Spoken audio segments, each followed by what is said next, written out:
galera, boa noite. Enfim, estava dando uma olhada aqui no título da palestra que eu criei. Era uma palestra assim, para causar um impacto, mas quando eu li depois eu falei, pô, o pessoal vai pensar que lá no Passeio Direto é uma doideira, né? Caos, incerteza, enfim. Mas, enfim, deixa eu pegar aqui o passador de slide. Vamos lá. Então, primeiro, assim, eu vou fazer falar um pouco sobre liderança, tá? Mas a gente vai fazer uma breve passada aqui, só para vocês terem uma noção um pouco do meu background. Então, eu sou engenheiro de computação, sou formado lá na PUC-Rio. Me formei, quer dizer, na verdade eu entrei em 2008, me formei em 2012. Sou cofundador e CTO do Passeio Direto, enfim, acabo pegando produto e tecnologia, então CPO, CTO. Sou cofundador também do festival Hack Tudo, estou aqui ajudando na curadoria das palestras. Em 2018, no ano passado, eu e o Rodrigo, meu sócio do Passeio Direto, a gente foi aprovado na Endeavor.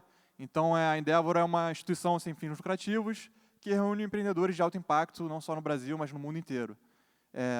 E também, esse ano, eu tive a grande oportunidade de fazer um curso lá em Stanford, que assim, é uma experiência fantástica também. Acho que só de estar pisando lá, onde as grandes mentes saíram, enfim, para criar empresas gigantes, para mim foi extremamente inspirador. Assim. Então, obviamente que ter a oportunidade de estudar lá é muito difícil, mas quem vislumbra ir algum dia para lá, sim, eu recomendo 100%. Então, esse aqui é um pouco do meu background. Opa, foi 2.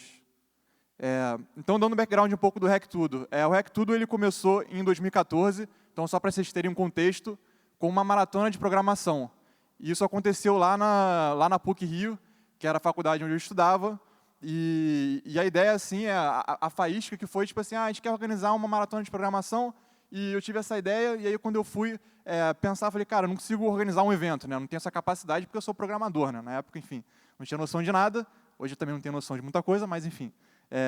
Então, assim, eu fui atrás de uma pessoa, e eu tive a sorte de conhecer o Miguel Coker, que é o grande responsável por toda essa produção aqui, fantástica. Então, eu acabo trazendo a parte mais de tecnologia, mas ele que é responsável por isso tudo aqui. Ele e a equipe da Araucária, que está todo mundo de parabéns aí, muito obrigado. Salva de palmas aí para a Araucária, por favor. E aí essa maratona ela foi crescendo, a gente fez em 2015, ela foi crescendo, em 2017 a gente teve a vontade de transformar ela numa maratona de programação uma coisa muito maior, tornar um festival de cultura digital. E aí foi aí que no ano passado a gente saiu lá da PUC, que estava ficando muito grande, a gente veio para a Cidade das Artes, e foi a primeira vez que a gente fez evento maior, que tinha não só maratona, mas batalha de robô, corrida de drone, tinha um monte de coisa, e foi uma experiência fantástica, assim, esse ano está sendo fantástico novamente, mas esse é o Hack Tudo. E aí hoje a gente vai falar um pouco sobre liderança, e vai ser muito mais um aprendizado da Passeio Direto, que enfim, a startup que eu cofundei. Só de curiosidade, alguém aqui já ouviu falar no Passeio Direto? Pô, maneiro. Alguém já usou o Passeio Direto? Porque tá, uma galera também, maneiro. Enfim, no começo, quando eu perguntava, tinha 2 pessoas que levantavam a mão, né? 2 pessoas que trabalham na empresa, minha mãe, que estava ali no fundo, mas enfim. Então, beleza. Assim, quem não conhece o Passeio Direto, resumidamente, assim, muito fácil de explicar. Pensa o Facebook é uma rede social, LinkedIn é uma rede profissional, e a gente é a rede de estudos. Então, esse que é o Passeio Direto, explicando de forma muito simples. Então, as pessoas entram, se conectam, trocam material de estudo e por aí vai. Então, a gente é a maior rede de estudos do Brasil. E esse aqui é o nosso time lindo. Enfim, eu estou ali me atrapalhando um pouco, mas enfim, o time é muito bonito. E a ideia daqui hoje é a gente falar um pouco sobre aprendizados de liderança que eu tive em experiências práticas ao longo de todo esse tempo no Passeio Direto. Então, a gente fundou em 2012, então já tem um tempo aí de casa, e pensei que posso fazer uma palestra extremamente teórica, trazer aqui coisas que vocês já estão vendo na internet, no YouTube, mas eu resolvi fazer uma coisa meio diferente, que era contar várias micro-histórias de toda essa nossa jornada até aqui e o que cada uma dessas histórias ensinaram para a gente. Então, vai ser um pouco engraçado, porque vão ter coisas trágicas aqui, mas eu acho que isso dá um pouco de vivacidade aqui no nosso papo. Então, e se der tempo aqui, no final eu também abro para perguntas também. Então, beleza. Então, esse vai ser o papo aqui sobre lideranças, sobre essa experiência no Passeio Direto. Então, vamos lá. O primeiro passo, assim, eu estava tentando pegar um pouco da época antes do Passeio Direto. O que eu vivi durante a minha vida que eu consegui identificar como um diferencial que isso poderia ter me dado para conseguir chegar onde a gente está chegando, que é, enfim, criar uma empresa, crescer, tem um monte de gente trabalhando junto com a gente, que está causando muito impacto. E quando eu olhei para trás, assim, eu só consegui enxergar várias aleatoriedades, tá, gente? Então, assim, para vocês terem noção, eu comecei lá quando eu era menorzinho, eu era e-gamer, jogava campeonato pra caramba, viajava o Brasil inteiro para poder jogar campeonato de CS na época, né? Enfim, versão bem antiga aí. E aí, depois disso, tudo a ver, eu virei malabarista de festa rave, tá? Bem estranho mesmo, tá, gente? Eu ganhava dinheiro com isso, cuspia fogo, cara, quatro, mas enfim. E aí, depois disso, naturalmente, eu ia virar DJ, tudo a ver. E aí, pô, um DJ malabarista que jogava games, naturalmente tinha que fazer engenharia de computação na PUC-Rio lá. Então, para vocês verem, não tem nenhuma, enfim, nada aqui, tipo, sou empreendedor desde pequeno, vendia docinho lá no sinal, nada disso, tá? Então, e como todo cara que faz crossfit tem que falar de crossfit, eu também faço crossfit também, que nem o viciado. Então, o que é um CTO de uma empresa que é malabarista de festa rave, faz crossfit, não tem nada a ver, né? O CTO, pô, o cara é nerd, não sei o quê, então a galera fica fazendo piada comigo o tempo todo. Mas, enfim, e eu tentei olhar o que tinha em comum entre todas essas fases da minha vida. E o que eu percebi foi que todas essas fases da minha vida eu fazia tudo com muita intensidade. Eu era obcecado em cada uma dessas fases, treinava pra caramba lá o meu CS quando eu jogava, quando era malabarista eu treinava pra caramba também, quando era DJ também, na faculdade da PUC também, eu trabalhei muito desde o começo, desde o primeiro período de faculdade, e naturalmente estou levantando peso pra caralho aqui, então, porra, caralho. E aí, então, assim, isso, quando eu consegui enxergar todas essas fases da minha vida, eu vi que isso trouxe um diferencial para mim. Que quando eu tenho um time junto comigo, e eles veem que eu estou ali que nem um maluco, trabalhando pra caramba, eu consigo ganhar muito mais respeito desse time e conseguir trazer eles nadando muito mais na mesma maré comigo, assim, do que uma pessoa que às vezes não se sacrifica tanto. Óbvio que eu não estou fazendo aqui apologia para as pessoas trabalharem insanas 80 horas semanais e se matarem, mas assim, o fato é que isso tem um diferencial. Então, o meu primeiro aprendizado que eu tive sobre liderança é que você ganha respeito da equipe, sim, se você trabalhar duro e de forma inteligente. Então, não sou fã de natação, não sou fã de basquete, mas eu sou fã de tentar entender pessoas que se sobressaíram muito e o que elas fizeram para poder chegar lá. Pô, Michael Phelps é bizarro, ganhou tanta medalha. Eu falei, cara, eu preciso entender o que esse cara fez para poder chegar onde ele chegou. Kobe Bryant, mesma coisa também. E, cara, esses caras trabalham muito, esses caras treinavam muito mais do que todo mundo. Michael Phelps, ele com 6 anos de idade, começou a nadar, e ele não nadava tipo de segunda a sexta, não. Ele nadava de segunda a domingo, segunda a segunda. Ele não descansava. E aí, quando você usa isso em esportes que tem em time, ou você usa em empresas, você ganha muito time. Porque quando você vê uma pessoa que está ali dando duro, se sacrificando, o time vai entrar muito mais junto contigo. Então, não é porque eu sou fundador de empresa, dentro do Passeio Direto também eu enxergo algumas pessoas que, quando entraram, se sacrificaram muito mais, e essas pessoas ganharam respeito muito rápido. Então, esse foi um aprendizado que eu tive ao longo da minha vida e também no dia a dia lá dentro da empresa. Então, assim, como eu falei, você tem que liderar, por exemplo. Tem um livro também que é extremamente conhecido, que é o Outliers, que ele fala muito sobre essa coisa de o quanto que a pessoa precisa ser talentosa, o quanto que a pessoa precisa se esforçar. E ele traz muito isso que os caras que a gente acha que são talentosos, na verdade, não. Esses caras treinaram muito mais que os outros. E uma coisa muito importante também é que trabalhar duro só não é o suficiente. Você precisa trabalhar de forma inteligente. Porque às vezes você está ali trabalhando que nem um maluco, mas você não chega a lugar nenhum. Então é muito importante você, às vezes, dar o passo para trás e ver se está indo na direção certa. Então esse aí foi o meu primeiro aprendizado sobre liderança, que ganhar respeito da equipe trabalhando duro de forma inteligente. Segundo aprendizado, contar um pouco a história lá do começo do Passeio Direto, que é questionar a teoria e quebre as regras quando necessário. Né? Esse é o aprendizado 2. E eu vou contar a história que exemplifica aí esse aprendizado. Lá em 2012, quando a gente fundou a empresa, a gente levantou o capital, a gente levantou um investimento, só que o nosso investimento ele tinha uma meta onde ele só ia dar a segunda metade do investimento se a gente batesse essa meta. Então, deu metade do dinheiro, falou, eu vou te dar outra metade se vocês conseguirem bater a meta, que eu acho que na época eram 300 mil usuários, alguma coisa assim. E aí o que aconteceu? A gente falou, 300 mil usuários, para quem não tem nada, vai ser difícil pra caramba, né? E aí, quando a gente lia todos os livros que falam sobre Lean Startup, você precisa começar pequeno, prova ali dentro, de repente, uma universidade, depois você vai para outra. A gente estava lendo aquilo lá, mas a gente falava, cara, se a gente não chegar em 300 mil usuários, a gente não vai conseguir o dinheiro e talvez a gente não consiga chegar a lugar nenhum.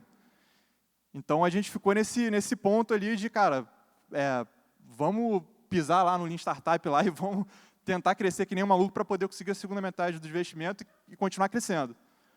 E aí foi isso que a gente fez. Acabou que a gente conseguiu fazer um Growth Hack lá. Na época, a gente fez uma integração com a Facebook App, com a API lá do Facebook, de Invite. Hoje em dia não tem nem mais isso, tá, gente? Então, eles cortaram todos esses acessos. Mas a gente fez um negócio lá que spamava todo mundo. A pessoa cadastrava no passe direto, mandava uma notificação no Facebook de todos os seus amigos. Todo mundo. O cara clicava um botão assim, ó, pum, tinha, sei lá, tinha 1000 amigos, 1000 notificações para a galera. E aí todo mundo ficou sabendo no passe direto. Óbvio que no começo o produto não era bom, então as pessoas vieram, mas depois elas saíram naturalmente. Então, mas o que foi legal, enfim, no final o Lean Startup estava certo, né? Mas assim, o ponto é o seguinte, a gente conseguiu chegar em 200 mil usuários num espaço muito curto de tempo. E o que foi bacana é que, tipo assim, a gente falou, cara, a gente não chegou em 300, mas chegou em 200.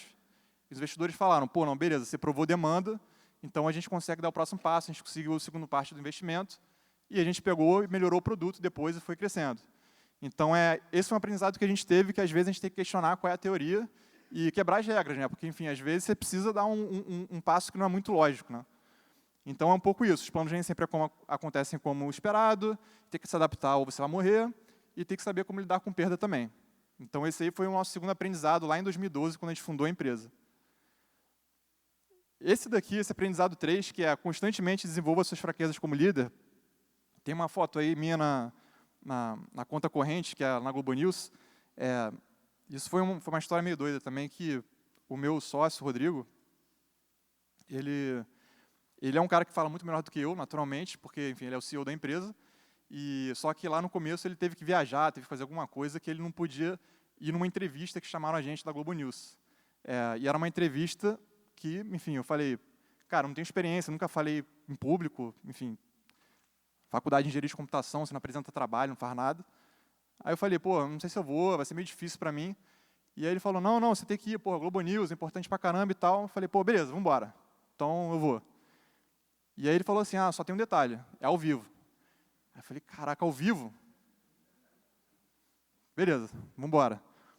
E aí, no dia lá na entrevista, vem o carro da Globo News para me buscar, e aí ele chega atrasado, e aí quando você chega atrasado, a transmissão espera, né, tá ao vivo, e aí eu chego lá, tipo, era 7h30 da noite que começava. Quando eu chego lá no estúdio, era 7h29, saí correndo pelo corredor, quando eu ia entrar, 7h31, o cara falou, não entra não, porque já começou. Aí tava lá dois caras e uma cadeira vazia, que era minha. E aí o cara falou, não, peraí, quando a gente fizer o take aqui e virar para cá, pum, tu entra ali. Aí foi tipo aquele negócio, né? Tá ali a cadeira vazia, pum, apareceu ali do lado. Mas enfim, sentei lá na cadeira, e aí o cara do meu lado era um economista, os caras começaram a falar sobre crise do petróleo na Europa. Eu lá, 2012, acabei de sair da faculdade de engenharia de computação, cara, tá perdido no mundo. Falei, fudeu, o que eu tô fazendo aqui? Mas aí, enfim, no final das contas, o cara mudou o assunto para falar de startups e tal, e aí as coisas saíram, enfim, dentro do esperado, minimamente, né, pelo menos. Mas foi engraçado que no final do Conta Corrente, não sei se vocês veem Conta Corrente, mas o cara fala assim, pergunta para cada um dos palestrantes, tipo assim, das pessoas que estão lá, um tema e uma palavra. Só que aí o cara fez primeiro comigo. Ele do nada, estou aqui parado. André. Aí eu, um tema e uma palavra. Aí eu, oi? Ao vivo. Aí ele, tô vendo que você não vê Conta Corrente, né? No final do programa a gente faz isso. Aí eu, pum, aí eu falei lá, enfim. No final deu tudo certo. Mas o que eu percebi nessa história toda no final?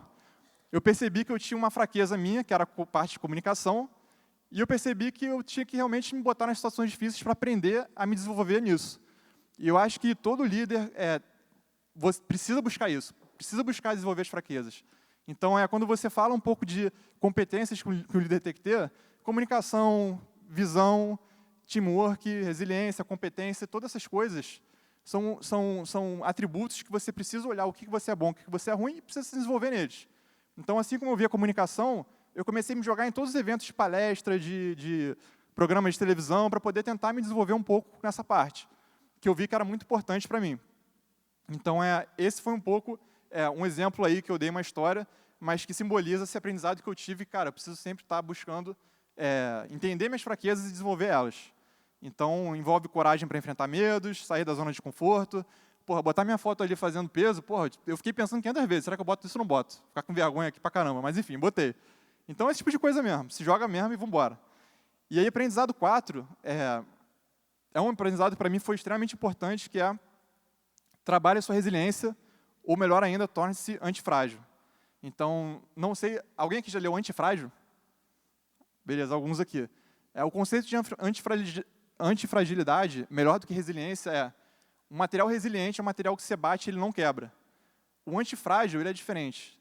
Quanto mais você bate, mais ele cresce.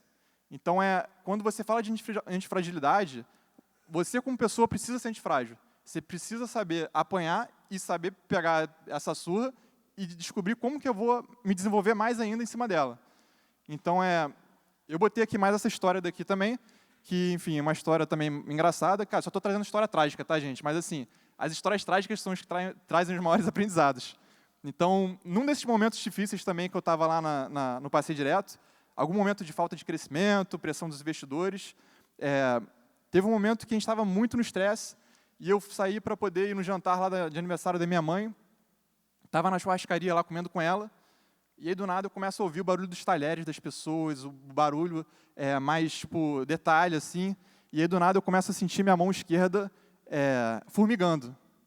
Aí eu falei, caraca, mão esquerda formigando, coração fica aqui. Falei, mãe, estou tendo ataque cardíaco, me leva para o hospital agora. Minha mãe, desesperada, falou, não, meu Deus do céu, vamos aqui. Pum, saímos correndo, fomos para o hospital. Um amigo dela lá, que até me avaliou aqui, enfim. E ele chegou e falou assim, fez um exame e falou, cara, acho que não tem nada aqui com você, não. Me chamou no canto, longe da minha mãe, perguntou, André, você está tomando droga? Eu falei, não, pô, que tomando droga, cara? Tô trabalhando pra caramba, não sei o que lá. Falou, pô, bem-vindo ao seu primeiro ataque de pânico. Vou te receitar aqui um Rivotril. E aí, com 24 anos de idade lá, eu já estava tomando calmante. Então, assim, isso é uma vida de empreendedor. Óbvio que, assim, eu estou falando de liderança aqui, mas vem muito lado de empreendedor também, de todos os estresses da vida, né? Mas, então, assim, quando eu tive isso, eu comecei a perceber que eu preciso saber equilibrar o lado profissional do lado também mental, de saúde e tudo mais. Porque você precisa, se você quer trabalhar mais horas, você precisa saber como você vai lidar com isso. Então, foi daí que eu comecei a muito praticar esporte com mais intensidade, comecei a ter mais autoconhecimento, li sobre mindfulness, que também é um assunto extremamente relevante, que eu não vou entrar aqui, que a gente vai se prolongar muito, mas são coisas que você precisa fazer e buscar para conseguir equilibrar esse outro lado da tua vida, que é a parte de saúde mental, e física e tudo mais. Então, a minha recomendação é esse, esporte pra caramba, autoconhecimento, mindfulness. O mindset de crescimento também está muito ligado com a antifragilidade, que é você, na adversidade, em vez de você se fechar, você vai pensar como que eu posso dar o meu próximo passo para poder aprender e crescer. Então, esse aí foi um aprendizado 4 como liderança. Então, todo líder vai passar por momentos difíceis, vai ser difícil pra caramba, e você precisa saber lidar com isso. Então, esse daí é o meu aprendizado 4. Aprendizado 5, apreciar, lidar com conflitos e pensar sobre todos os pontos de vista. Teve um momento no Passeio Direto também que foi um momento de descobrir o que a gente ia fazer como modelo de negócio, a gente estava tentando uma coisa, outra, e aí até que chegou um momento de decisão que a gente falou, cara, será que a gente vai construir um plano, uma assinatura, onde os estudantes vão ser cobrados também? Aí a gente ficou naquela indecisão toda, porque o Passeio Direto sempre foi gratuito, e aí as pessoas começaram a falar, né? Enfim, a gente estava numa retrospectiva, que era numa reunião para quem não sabe, retrospectiva é uma reunião que o time fala o que está bom e o que está ruim, e você bota o post-it, né, no quadro, botando o que está bom e o que está ruim. E aí o cara, na hora de falar o que está ruim, ele pegou o post-it em branco e, pum, botou no quadro. Aí eu falei, pô, fulano, não vou falar o nome dele aqui. Mas assim, ele falou, por que você botou o post-it em branco? Aí ele falou assim, André, sinceramente, a gente não sabe para onde a gente está indo. Eu acho que a decisão de cobrar cobrar o estudante é errado, vai contra a nossa missão, e eu acho que você está errado. E a gente está viajando, a gente está indo para o lugar errado. E aí, quando ele falou isso, o time todo começou a concordar com ele, falar, realmente, isso aqui não está indo para lugar nenhum, está tomando a decisão errada. E aí, como é que você vai para casa ouvindo isso tudo e você começa a refletir realmente? Será que eu estou tomando a decisão certa? Será que assim, eu estou realmente viajando? E olhando para trás hoje, assim, eu acho que o grande aprendizado que eu tive com isso, que essas discussões difíceis, elas são importantes para o crescimento da empresa e do time. Você precisa apreciar, lidar com esses conflitos, porque são neles que você consegue crescer mais, descobrir, às vezes, um caminho C, tem um A, tem um B, você descobre um C que é muito melhor e continua crescendo. Então, apreciar lidar com o conflito é extremamente importante e todo líder precisa estimular isso. Então, no final, olhando para trás, foi isso. Assim, eu acho que foi muito importante essa discussão e no final, assim, a gente estava numa decisão de modelo de negócio. Cara, se a gente não conseguir acertar o modelo de negócio, a empresa também morre, e aí o usuário não vai ter nem nada de graça, nem pago. Então, ferrou, né? Então, a gente tem que conseguir, às vezes, tomar decisões difíceis. Então, esse foi o aprendizado 5. Então, assim, opiniões diferentes nos fazem aprender mais e tomar melhores decisões. Precisa levantar todos os fatores e tomar uma decisão objetivamente. Deixar as pessoas falar pra caramba, para depois você ser o último a opinar, porque às vezes você vai lá e já joga a tua opinião e você induz todo mundo a seguir a tua direção e você, às vezes, não tem uma opinião ali que poderia te levar para um caminho melhor, né? Então, isso aí um pouco são as dicas que eu dou. E aí, assim, o aprendizado 6 não tome decisões cedo demais nem tarde demais. Esse daqui é o Colin Powell, que é um cara do exército americano. Ele tem essa regra do 40-70, que você precisa colher informações até ter entre 40% a 70% de certeza que esse caminho que você quer tomar é o caminho certo. Se você tomou a decisão com menos de 40%, quer dizer que você tomou a decisão rápido demais e você não colheu informação suficiente para tomar a melhor decisão. E se você passou dos 70%, quer dizer que você demorou muito. Você ficou ali tentando validar e aquele negócio nunca saiu do lugar. Óbvio que isso aqui não é um negócio objetivo, assim, é para ter uma noção que você não pode demorar muito e você não pode ir muito rápido. Porque, às vezes, lá no passeio direto, lá no começo, a gente ficava anos e anos tentando validar a hipótese de não sei o que lá, e olhar dado, e demora um mês, demora 2 meses, e você olha para trás e você fala assim, cara, a gente está esperando que Deus venha do céu e fale assim, vai para cá, sacou? Não vai, entendeu?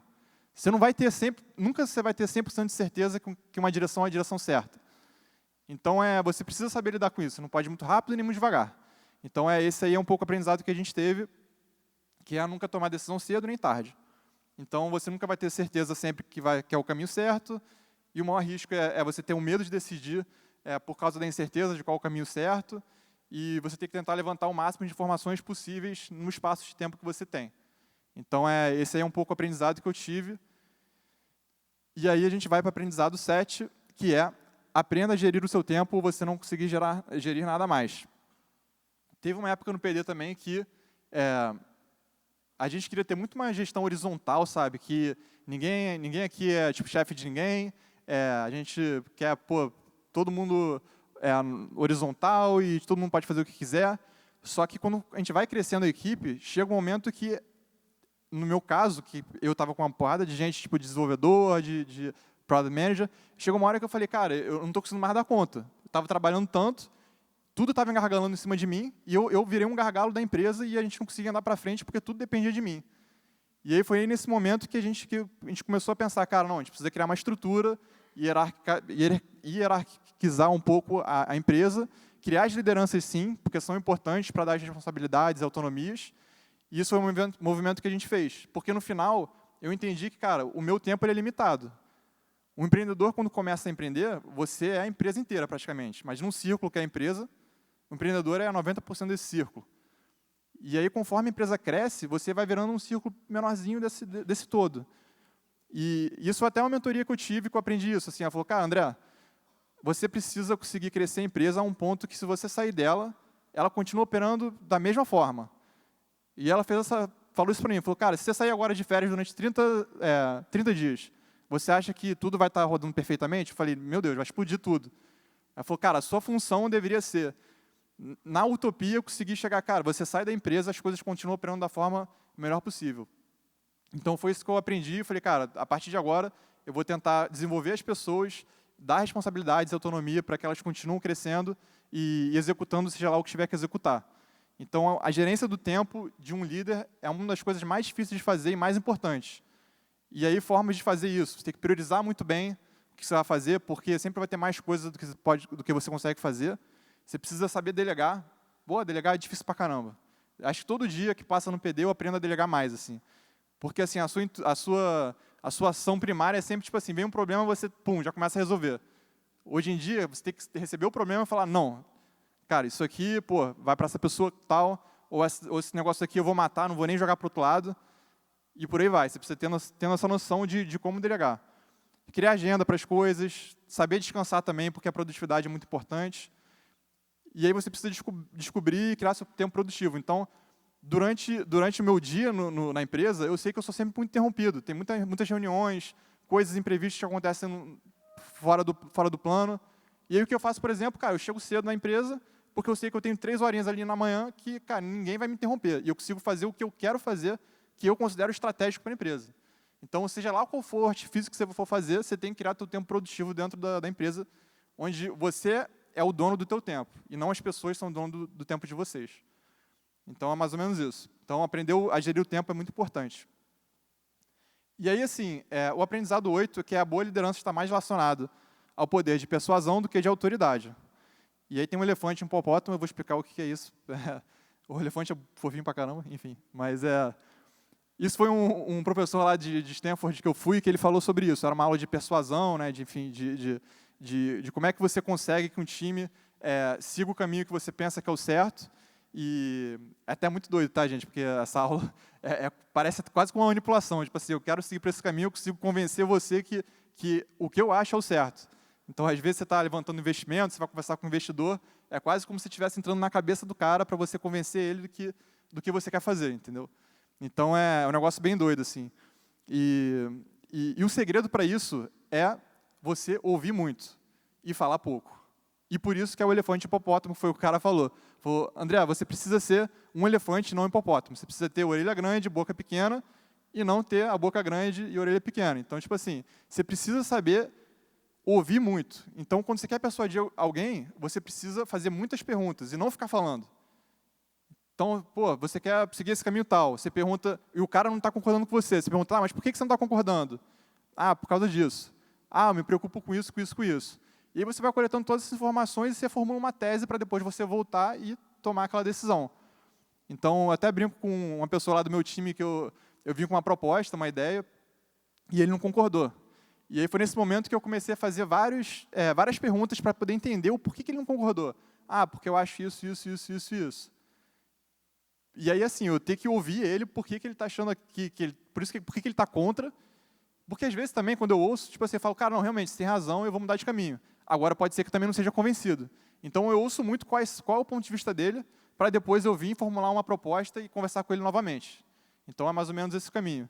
Então, assim, a persuasão, a boa liderança, ela está muito mais ligada a esse poder de você conseguir persuadir pessoas do que você ser autoritário. Porque quando você tem que tomar uma decisão, você tem esses dois caminhos, né? Você pode chegar e falar com o teu time assim, você tem que fazer porque eu estou mandando, tipo, vocês não concordam, mas é esse caminho que você tem que seguir. E aí, assim, beleza, você vai conseguir fazer o que você quer, mas no final você vai ter o time todo fazendo um negócio, indo contra a maré. Ou você pode tentar conversar com o seu time, conseguir persuadir ele para que todo mundo navegue na mesma direção. Então, eu diria que essa boa liderança é muito mais pessoal, de você ter esse poder de vender um sonho do que você estar lá e mandando o cara fazer alguma coisa. Então, acho que é mais ou menos por aí. Então, perguntas são o segredo da persuasão. Então, fazer muita pergunta, ouvir muito e falar pouco. Seja um elefante, não um hipopótamo. Ter o buy-in da equipe é muito melhor do que você chegar e falar alguma coisa com obrigatoriedade, né? E aí o aprendizado 9, chegando quase aí no fim, são 10 aprendizados, torne menos um hábito. Então, quem é engenheiro aí deve ter ouvido já falar no KISS, que é o Keep It Simple Stupid, que é você manter todas as coisas mais simples possível, porque é muito comum em engenharia você construir um monstro para resolver um problema pequeno, né? E durante a empresa do PD, cara, eu vi infinitos momentos que a gente fazia um caminhão para poder resolver um problema pequeno, ou a gente criava 500 objetivos e quando você ia ver, tá todo mundo perdido porque não sabia para onde ir. Tem vários momentos que a gente sempre faz a mais e nunca menos, né? Então, eu acho que é uma intuição que todo mundo tem de que sempre tipo, desenvolver mais funcionalidade vai resolver o problema, criar mais objetivos vai resolver o problema, onde, na verdade, não. O difícil é você fazer simples, fazer pequeno, e escolher muito bem as coisas. Então, é um pouco disso, criar menos objetivos para a sua empresa, para a sua equipe, ter menos reuniões, ter menos produtos, menos slides, contratar menos pessoas e ter pessoas muito melhores. Então, são alguns objetivos, são alguns exemplos que eu estou falando. E com isso, com esse tempo que você tem extra, você entrega as coisas com mais qualidade, mais objetividade, mais eficiência, alinhamento e mais simplicidade, por fim. Então, torne menos um hábito. Assim, eu acho que isso aí é um aprendizado que eu tenho e levo muito para a vida. E aí, por fim, a confiança é a base para um time de alta performance. Confiança é a palavra-chave disso aqui. Enfim, quem nunca leu o livro que enfim, saiu agora recentemente, está todo mundo falando muito, que é o Trillion Dollar Coach lá do Bill Campbell, que foi o coach lá do Steve Jobs, do Eric Schmidt, enfim, de vários líderes gigantes lá do Vale do Silício. E ele traz muito isso, assim, do poder da confiança na equipe, que consegue impactar e gerar muito mais resultado na empresa de forma geral. E aí essa imagem do apocalipse aí, para quem não sabe, todo ano na empresa tem sempre o dia do apocalipse, que é o dia que dá tudo errado. E esse foi um momento que a gente viveu, por exemplo, em setembro agora do mês passado, onde eu estava indo para casa um belo dia normal, como qualquer outro, e eu recebo uma ligação do meu sócio, do Rodrigo, falando, preciso de uns dados aqui para amanhã, 8 horas da manhã, que tem um investidor, não sei o quê, precisando de não sei o que lá. Aí fala, beleza, quando chegar em casa de noite, eu faço esse negócio e entrego para você. E aí, beleza, estava no carro. Quando passa, 10 minutos, liga o meu head de engenharia falando que, André, o nosso site está sendo atacado, tem um cara mal intencionado tentando derrubar e fazendo coisas, enfim, que estão gerando problema aqui para a parte de tecnologia. E foi um negócio assim, foi um negócio agressivo a tal ponto que a gente teve que até tirar o site do ar rapidamente para fazer uns ajustes e voltar. E aí, falei, caraca, assim, eu estava no carro, tudo... Aí, tá, beleza, vai resolvendo aí que eu vou ver o que eu tenho que fazer. E aí, passou mais 10 minutos, eu recebo uma ligação da minha mãe, falando que ela tinha acabado de acidentar, pisou no tapete em casa, torceu, quebrou o fêmur e estava indo para o hospital operar de emergência. Aí eu falei, meu Deus do céu, meu Deus, como é que em um espaço de 30 minutos tudo está errado, na vida profissional, na família, e assim, o que você tem que fazer quando você chega num ponto desse onde está tudo errado? Você precisa parar, sentar, racionalizar e ver, cara, decisão por decisão o que você vai fazer. E assim, o que foi o ponto que eu fiz? Eu consegui falar com o meu head de engenharia, falar, cara, resolve o problema, a bola está contigo, eu tenho que ir para ver minha mãe no hospital, porque ela escorregou, não sei o que lá. E eu consegui fazer isso de uma forma extremamente, onde eu tinha uma confiança completa que ele resolveu o problema. E quando você consegue fazer isso, delegar um problema por completo, um problema que era grande, eu não vou entrar em detalhe aqui, mas era um problema grande, e ele resolveu o problema, é o ponto onde você vai chegar, onde é o ideal. Assim. Se você tem uma equipe que você consegue confiar completamente nela, você chegou no objetivo como líder. Então, você precisa trabalhar, contratar as pessoas certas, desenvolver elas, até chegar a esse ponto. Então, foi assim, quando eu passei por esse momento, depois, no dia seguinte, eu pensei assim, caraca, eu consigo jogar esse problema completamente para frente e eu confiei neles completamente. Então, assim, a confiança envolve você também entender, primeiro, o lado pessoal das pessoas, dos seus liderados, para depois você falar com o profissional, fazer one-on-ones regularmente com o teu time, dar feedback duro quando você precisa dar elogio também quando ele merece elogio.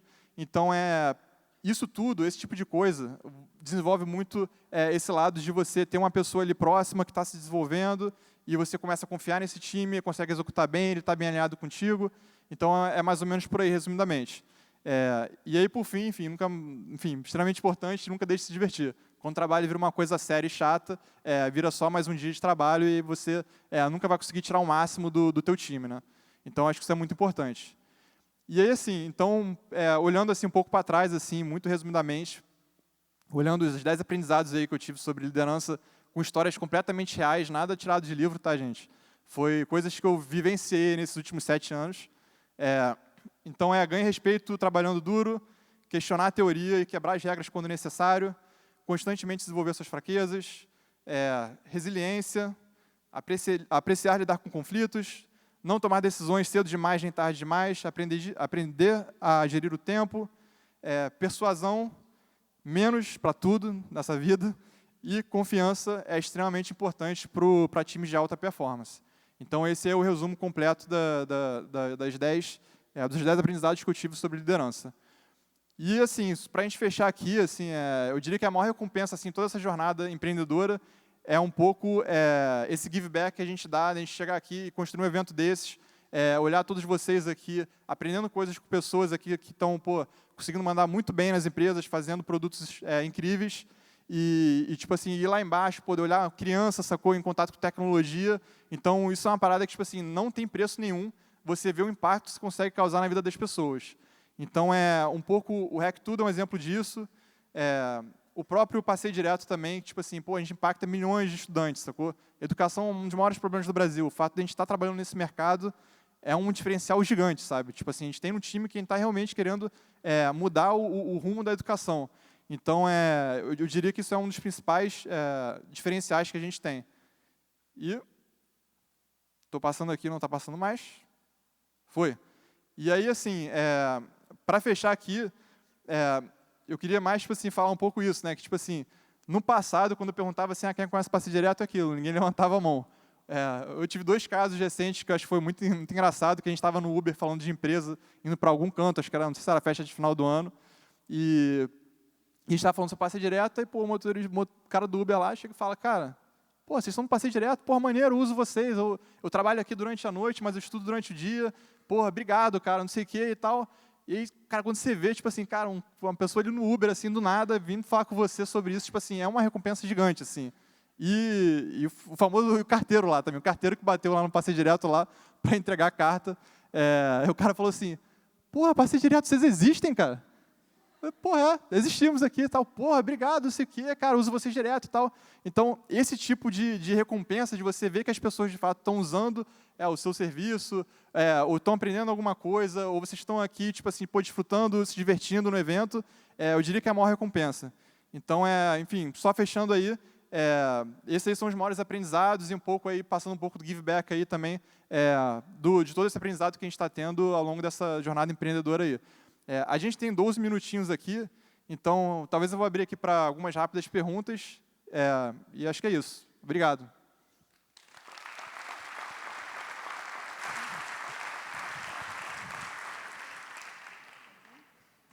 Alguém tem alguma pergunta aí sobre problemas, desastre, liderança, equipe, enfim, produto, tecnologia, qualquer coisa? Se alguém tiver aí, é só levantar a mão aqui.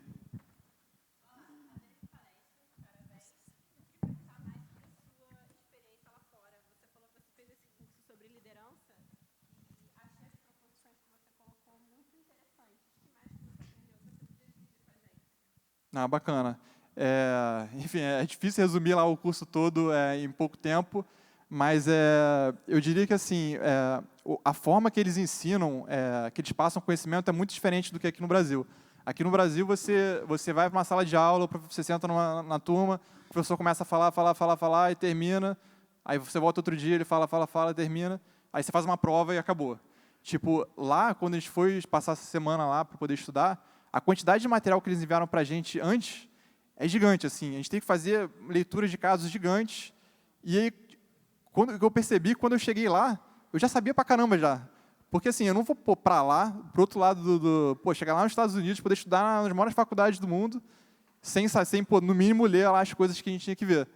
E aí eu senti que eu ia chegar lá extremamente preparado. E aí a aula é extremamente dinâmica, assim. O professor está sempre jogando perguntas para os estudantes, é uma troca, tipo, gigante. E isso foi um momento muito construtivo, assim, porque você percebe o quão essa troca de ser uma aula, um aprendizado que vai para os dois lados é importante e diferente no modelo de educação aqui do Brasil. Então, até uma das aulas que foi extremamente interessante tinha uma aula que era tipo de pitch para investidor. E os caras trouxeram um empreendedor e um investidor que eles estavam, de fato, o cara estava procurando investimento, e o professor e o investidor estava querendo investir, e eles juntaram na sala de aula e os estudantes estavam todos ali em volta, eles nunca tinham se visto, e o cara começou a fazer o pitch na frente da turma toda para o investidor na nossa frente também. E aí, todo momento que o cara ia falando, o investidor ele parava e tipo, tá, não, beleza, agora espera um pouco. Aí ele explicava para a turma o porquê que ele perguntou aquilo, o porquê que ele falou aquilo, para poder você entender qual o mindset do investidor, por que ele está fazendo aquela pergunta. Então, esse eu diria que tipo, assim, é um dos grandes diferenciais que a gente viu lá. Assim, essa dinamicidade de você estar ali vendo ao vivo como é que funciona o negócio e não só uma coisa teórica, entendeu? Que você só para ficar ouvindo, entendeu? Então, eu diria que esse modelo, assim, para mim, foi um dos maiores diferenciais lá. Oi, prazer. Meu nome é Alan. A dúvida é um pouquinho longa, que eu vou ter que contextualizar um pouco o que você falou. Você disse que teve um conflito dentro da empresa porque alguém botou um post dizendo que não sabia por onde ia. Poderia ser até uma questão de problema da liderança, de não poder demonstrar isso, ou pode ser que a cultura da empresa não tivesse encaixada. Por isso estou perguntando, o seu negócio ele é um business clássico ou ele é um negócio social? Se for um negócio social que ele visa impacto, qual o KPI que você persegue dentro da empresa? Assim, a gente é um negócio que a gente começou captando investimento e no começo, quando você não monetiza, como toda startup, você está queimando caixa, né? Então, você levanta, sei lá, X mil reais ou X milhões de reais, você tem o zero cash date, que é tipo, daqui a 1 ano vai acabar o dinheiro, daqui a 2 anos. Então, assim, ter um impacto social, pô, é legal, mas, cara, a empresa vai acabar daqui a 2 anos e tem pessoas que estão empregadas que vão estar desempregadas e a empresa ela vai terminar. E o nosso sonho de chegar aonde a gente quer chegar, que é ser uma rede de estudos global, não vai chegar. Então, a gente está diferentes fases de uma startup, você precisa sempre acompanhar coisas diferentes. Então, a vida de uma startup, quando você queima a caixa, quando você gasta mais dinheiro do que você ganha, são completamente diferentes de quando você está break-evado, né? Enfim, você chegou no break-even. Então, eu diria que assim, pré-break-even, tipo assim, você está sempre olhando ali quanto de caixa você está queimando, receita, custos, e você precisa sempre manter isso muito bem equalizado para você ter essa disciplina financeira que você vai conseguir ou chegar no break-even, ou você vai chegar num ponto que a empresa, beleza, não está break-evada, mas eu consigo, eu estou numa posição boa para poder levantar mais um round, e aí com esse dinheiro novo eu consigo talvez chegar no break-even. Então, eu diria que é mais ou menos por aí. E aí, pós-break-even, assim, cara, tipo você olhar o que é mais importante para a sua empresa no longo prazo e balanceando no curto prazo, assim, porque toda startup precisa continuar a crescer. Então, assim, tipo, se você está num ramp-up, assim, ano após ano, e você chega num ano e para de crescer, cara, vai ser um problema, porque você vai, às vezes, precisar levantar investimento, você vai precisar vender o seu sonho para alguém, tipo assim, cara, você vê uma curva assim e do nada ficar flat, é horrível. Então, você precisa ter sempre um mindset e olhar antecipadamente, tipo assim, qual é o meu próximo passo para continuar minha curva exponencial, entendeu? Então, eu diria que é mais ou menos por aí. Oi, André, aqui em cima. Tudo bem? Acho que estou vendo. Eu quero te fazer uma pergunta sobre gestão de pessoas. Você comentou um pouco sobre como influenciar, né? Mas, na verdade, eu quero te fazer uma pergunta sobre feedback negativo. Eu crio vídeos para o YouTube, eu tenho um editor de vídeos, e mais algumas pessoas trabalham comigo. E, às vezes, eu quero dar um feedback negativo, mas eu não quero que fique parecendo, tipo, eu quero que você faça só do meu jeito e ponto. Então, como que você consegue dar esse feedback sem que a pessoa... sem que fique só uma crítica, mas que a pessoa realmente queira melhorar, enxergar também o seu ponto para, tipo, vocês somarem, sabe? E não parecer que você quer zerar o dela para impor o seu. Eu acho que, primeiramente, tipo assim, feedback negativo, o número 1, você normalmente tem 2 tipos de pessoas. Você tem um tipo de pessoa que, às vezes, fica muito com medo de dar o feedback negativo porque você não quer se indispor. Isso é um problema grande. Eu já passei por isso no começo da empresa, a gente teve que demitir desligar uma pessoa, e eu comecei lá no papo do desligamento, falei. Eu estava tanto medo de falar a palavra que eu tinha demitido ela, que chegou depois de, sei lá, 5 minutos, e ela perguntou assim, André, você está me demitindo? Eu falei, tô. Então, tipo assim, você tem esse tipo de pessoa que você precisa, cara, você precisa falar a verdade, você precisa...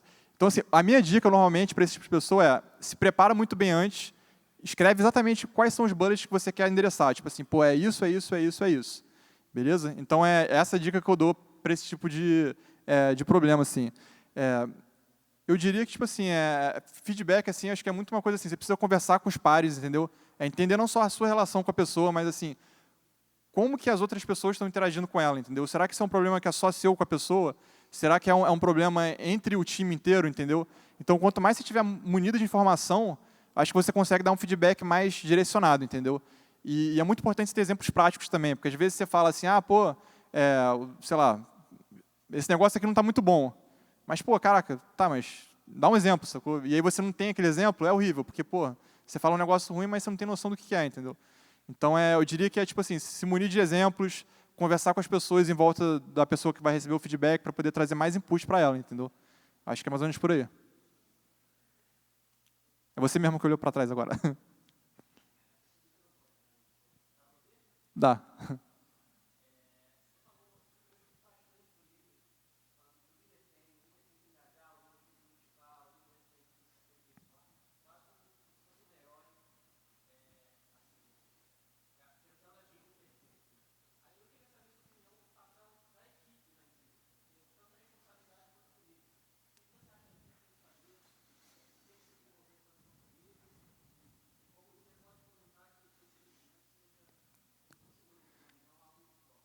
Eu acho que o líder que puxa tudo para ele ser o herói, eu acho que o cara não é o líder, o cara no final é quase um chefe mesmo, sacou? Então, assim, eu acho que um verdadeiro bom líder é o cara que, tipo assim, sabe tirar da equipe o melhor proveito e sabe reconhecer, botar ela mais como a responsável pelo resultado do que ele mesmo, sacou? Então, assim, o líder é o cara que, tipo assim, quando as coisas dão certo, você dá o mérito para a equipe, e quando as coisas dão errado, você puxa para você o problema, assim.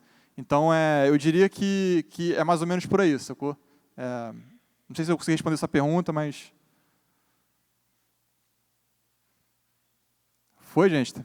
Então, 3 minutinhos aqui, é bom que a gente acabe um pouquinho antes para poder tirar o atraso aí. Então, muito obrigado, divirtam-se muito aí no Hack Tudo, troquem bastante, aprendam, e é isso. Beleza? Valeu!